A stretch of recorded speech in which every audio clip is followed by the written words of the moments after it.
એક ચા સભામાં આખે આખું ગામ આવ્યું। આ જોઈને ભાજપે પોતાની ચાય પે ચર્ચા બંધ કરી દેવી જોઈએ।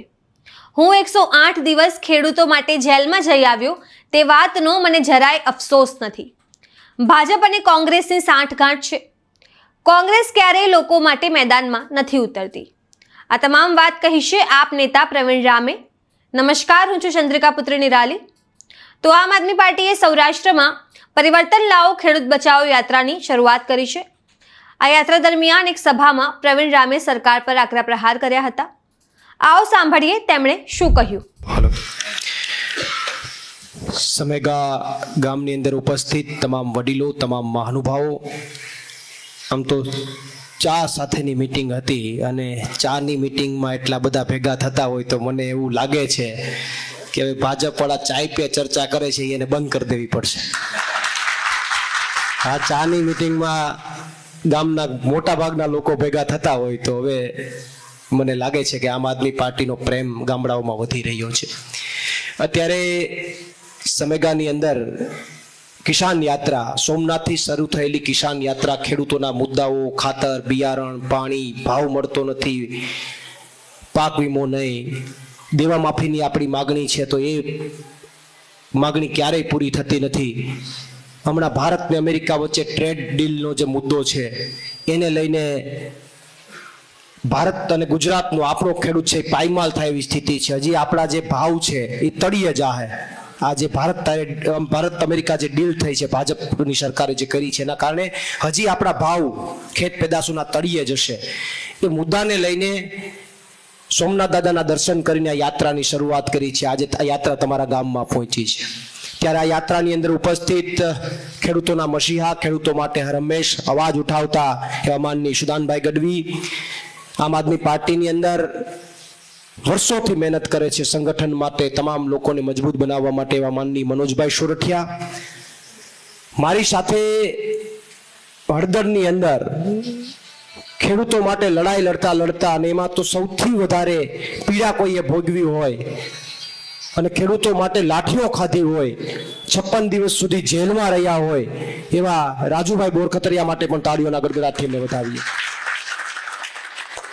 હાલત જેમની ઉપર હુમલો થયો અને બહાદુરી પૂર્વક લડત લડીને હોસ્પિટલમાંથી સીધા અહીંયા આપની વચ્ચે તમારી વચ્ચે આવ્યા છે એવા જિગીશાબેન પટેલ અને અમારે CYSSના પ્રમુખ તરીકે મહત્વની જવાબદારી નિભાવી રહ્યા છે, સતત લડાઈ લડી રહ્યા છે યુવાનો માટે, વિદ્યાર્થીઓ માટે અને હમણાં જ કેમિકલ વાળા પાણી માટેની જે લડાઈ અને ધરણા ચાલતા હતા એમાં પણ લોકોને જેને જાગૃત કરી રહ્યા છે એવા ધાર્મિકભાઈ માથુકિયા પણ આપણી વચ્ચે ઉપસ્થિત છે।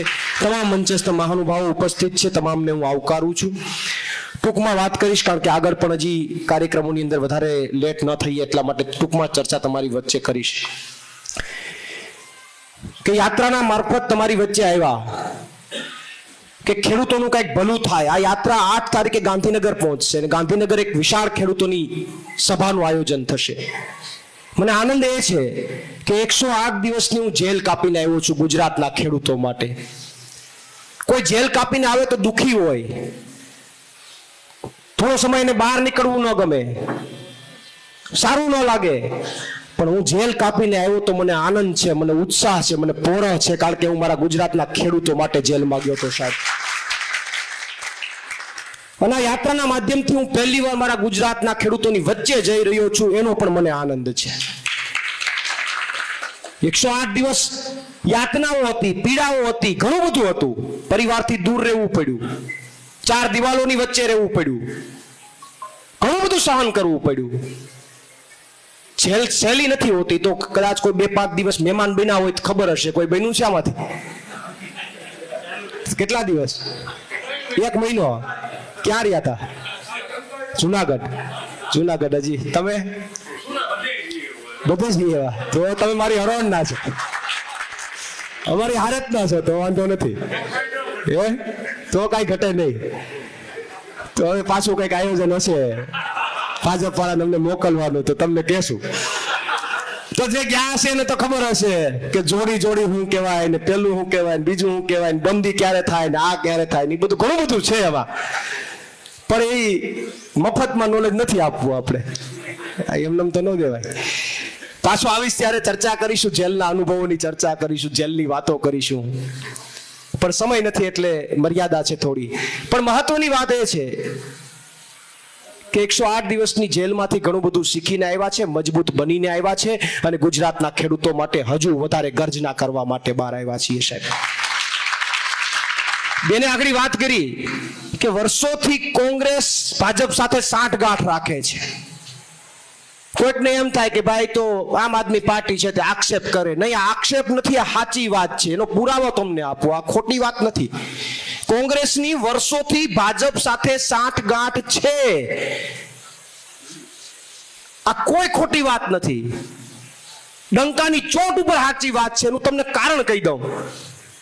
અત્યારે સત્તામાં ભાજપ બેઠી, વિપક્ષની અંદર આમ આદમી પાર્ટી અને કોંગ્રેસ બેયને માની લો કે બેય છે, એને લડવાની બેયને પ્રજાએ તક આપી ને, તો કોંગ્રેસ ક્યાંય માર્કેટમાં તમને દેખાય છે લડતી? દેખાય? હા કે ના? આમ આદમી પાર્ટી ખેડૂતો માટે, ગુજરાતના લોકો માટે લડતી દેખાય છે. એને છોડો, ચાલો વાત મૂકો. છેલ્લા 5 વર્ષમાં તમે જોઈ લો, છેલ્લા 5 વર્ષમાં જતા રહ્યો, લોકો માટે કોઈ નેતા લડતા હોય અને એને જેલમાં નાખ્યા અથવા એની ઉપર હુમલો થયો હોય, એવા કોંગ્રેસમાં છેલ્લા 5 વર્ષમાં તમે ક્યાંય જોયું કોઈ કોંગ્રેસના નેતાને લોકો માટે લડતા લડતા જેલમાં નાખી દીધો હોય અથવા એની ઉપર હુમલો થયો હોય? છેલ્લા 5 વર્ષમાં કોઈને ખબર હોય તો નામ આપો. છે ક્યાંય?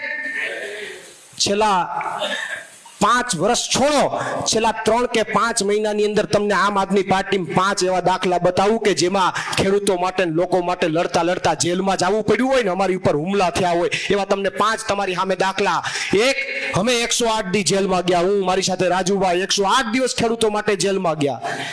બીજો મુદ્દો, હરેશભાઈ સાવલિયા જુનાગઢના ખેડૂતો માટે મંડળીમાં ત્યાં જઈને લડતા હતા તો એમને ખોટો કેસ કરીને નાખી દીધો, પાછા પાસામાં નાખીને ફરીથી જેલ કરી. આવતીકાલે, ગઈકાલે બહાર નીકળ્યા જેલની બહાર. ત્રીજો મુદ્દો, જિગીશાબેન પટેલ લોકો માટે લડે છે, એમની ઉપર હુમલો કર્યો. પહેલી વાત તો એ છે કે આ સરકાર એમ કહે છે કે ભાઈ આપણા રાજ્યની અંદર આપણું રાજ્ય સુરક્ષિત છે, ભાજપની કે સરકાર આવી પછી આપણે સુરક્ષિત છીએ. હવે થોડા દિવસે એક બેન ઉપર જો આ રીતે હુમલા થતા હોય ને તમે સુરક્ષિત હોવાની વાતો શું કરો છો? ક્યાં ગયો કાયદો ને વ્યવસ્થા? ક્યાં ગયો લો એન્ડ ઓર્ડર? તમે વાતો કરો છો કે હવે તો રાત્રે દીકરી બહાર નીકળે તો ચિંતા નહીં, હવે દિવસે નીકળીએ તો હુમલા થાય છે. રાતની વાત છોડો, થોડા દિવસ પહેલા તમે જોયું હોય તો યુવરાજસિંહ જાડેજા નકલી દૂધ માટે બહાર નીકળ્યા, હુમલો થયો, ગાડીના કાચ તોડી નાખ્યા. લ્યો, આ 4 મહિનામાં 4 ઘટના આમ આદમી પાર્ટીની બતાવી દી. કોંગ્રેસને ચેલેન્જ આપું કે 4 મહિનામાં નહીં, 4 વર્ષમાં આવી 4 ઘટના બતાવી દે. શું કામ નથી થતું? શું કામ નહીં? એને પણ લોકો માટે લડવાની લોકોએ તક આપી છે, એટલા માટે નથી થતું કે એની ભાજપ હારે સાંઠગાંઠ છે. તો હવે જેની ભાજપ હારે સાંઠગાંઠ હોય એને મત આપો તો એ તો પાછા વાયા મીડિયા ભાજપમાં જ મત તો જાહે, કારણ કે સાંઠગાંઠ હોય તો એ તો ન્યા ટેકો આપશે. તો મારી આપને વિનંતી છે કે સત્તાને જવાબ આપવા માટે આમ આદમી પાર્ટીના જે લોકો છે એને આવનારા દિવસોમાં તક આપવી પડશે. આ વિસ્તારની અંદર આમ આદમી પાર્ટીના લોકો બધા લડી રહ્યા છે. માનની રાજુભાઈ બોરખતરિયા મજબૂતાઈથી સમય આપી રહ્યા છે, લડાઈ લડી રહ્યા છે, અવાજ ઉઠાવી રહ્યા છે. એક દિવસ પણ ઘરે નથી રહેતા, સતત લોકોની વચ્ચે, સતત ક્યાંય માન થાય, ક્યાંય અપમાન થાય, સતત લોકોની વચ્ચે લડી રહ્યા છે. તો આવા આમ આદમી પાર્ટીના કેટલા બધા કાર્યકર્તાઓ છે કે જે સતત તમારી વચ્ચે આવી રહ્યા છે. તો હવે આવનારા દિવસોમાં તમારા આશીર્વાદની જરૂર છે. અમે તમને એમ નથી કહેતા કે બીજી ત્રીજી જરૂર છે, અમારે તમારા મતરૂપી આશીર્વાદની જરૂર છે. તો આપ સૌ એ મતરૂપી આશીર્વાદ આપશો એવી મને ચોક્કસથી વિશ્વાસ છે. અને આવનારા દિવસોની અંદર ફરીથી આ વિસ્તારમાં જ્યારે આવશું ત્યારે ચર્ચા કરીશું અને જેલની જે વાતો છે પણ કરીશું, કારણ કે 2-5 મિત્રો મારી હારતના છે તો એની હારે બેહીને ચર્ચા કરશું. તમને કેવો અનુભવ થયો, મને કેવો થયો, એ ત્યારે બેહીને ચર્ચા કરીશું. પણ એટલી વાત સાથે મારી વાણીને વિરામ આપું છું. આભાર. બોલો ભારત માતા કી જય. જવાન જય જવાન. તો જેમ તમે પ્રવીણ રામની વાત સાંભળી, તમે તેમની વાતથી કેટલા સહેમત છો, શું વિચારો છો, કમેન્ટ કરીને જણાવો. અત્યાર માટે બસ આટલું જ. સમાચારને લગતી વધુ અપડેટ્સ માટે અમારી વેબસાઇટ www.gujaratplus.in પર પણ માહિતી મેળવી શકો છો. ધન્યવાદ.